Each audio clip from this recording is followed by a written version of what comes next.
says that you're moving again. I wanna be right, baby, every single night. And I could tell you a thing about taking your time.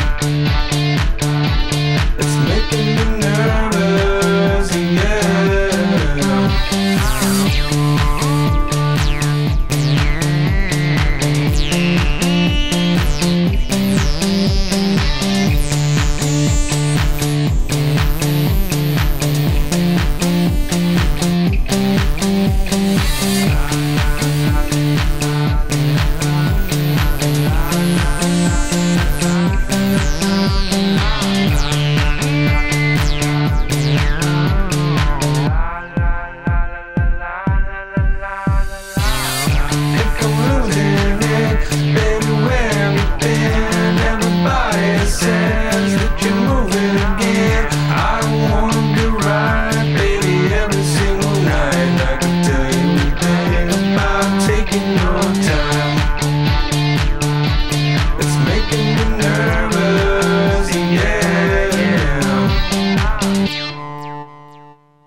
Mes esam Šuolių su virve asociacija.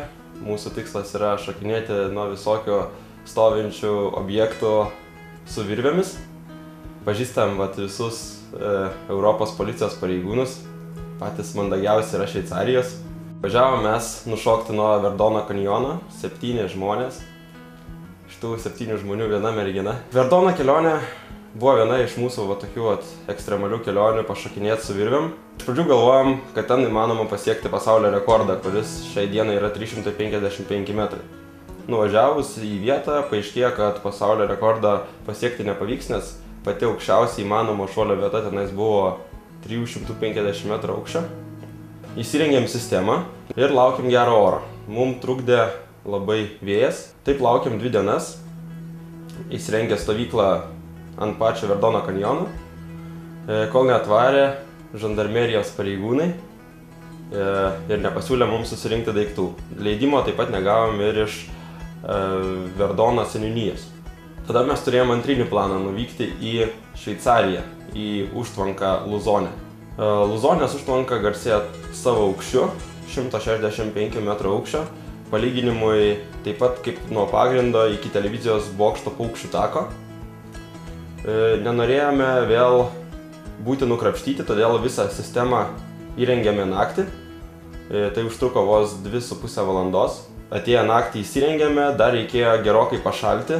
Buvom pasiruošę tik tais Verdono šuoliams, praktiškai su nelabai šilta apranga. Šuoliai prasidėjo apie 6 ryto. Bendroji sumoj su stabdymu, prakritimu mes padarėme apie 120 metrų. Taip mes šokinėjome tol, kol neatvyko policijos pareigūnai. Dėja, jie mums pretenzijų neturėjo, vienintelė pretenzija buvo, kad mes iš ten pasišalintume. Jie nežinojo, kaip mus nubausti, nes tai buvo precedento neturintis atvejis.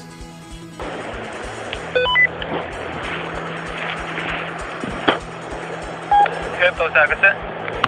Kibau medį, 3 metrai.